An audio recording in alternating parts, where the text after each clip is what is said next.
সবাইকে নমস্কার। তোমরা এসে কালকে যে কায়দার বিস্তারটা করেছিলাম সেখানে 3 বার তেটে দিয়ে বলেছিলাম, মানে ধাঁধা তেটে তেটে তেটে ধাঁধা তেটে ধাঁধা থুন্না, আবার তাতা তেটে তেটে তেটে ধাঁধা তেটে ধাঁধা ধিন্না।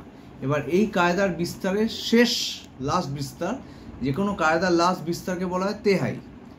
3 বার, তেহাই মানে 3 বার, একই বল 3 বার বাজবে। তাহলে কিরম হয় ব্যাপারটা?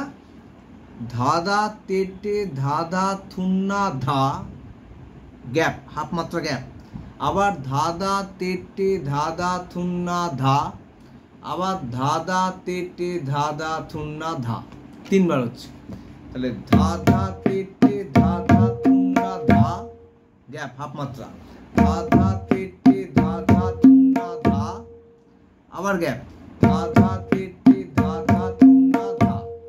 তাহলে ধাঁধা তেটে ধাঁধা থুন্নাটা 3 বার হলো, এটাই হচ্ছে তেহাই।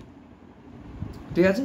তাহলে ধাঁধা তেটে ধাঁধা থুন্না ধা, আবার ধাঁধা তেটে ধাঁধা থুন্না ধা, আবার ধাঁধা তেটে ধাঁধা থুন্না ধা। তাহলে এই টোটাল বিস্তারটা কমপ্লিট হলো, কায়দার ফার্স্ট ত্রিতালের কায়দার বিস্তারটা কমপ্লিট হলো।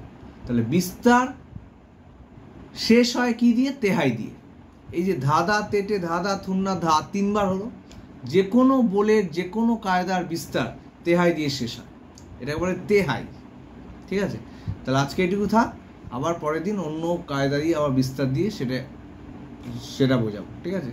এই ভিডিওটা তোমাদের সবাই ভালো লেগে থাকলে সাবস্ক্রাইব করে দিও। ঠিক আছে? আজকে এইটুকু থাক।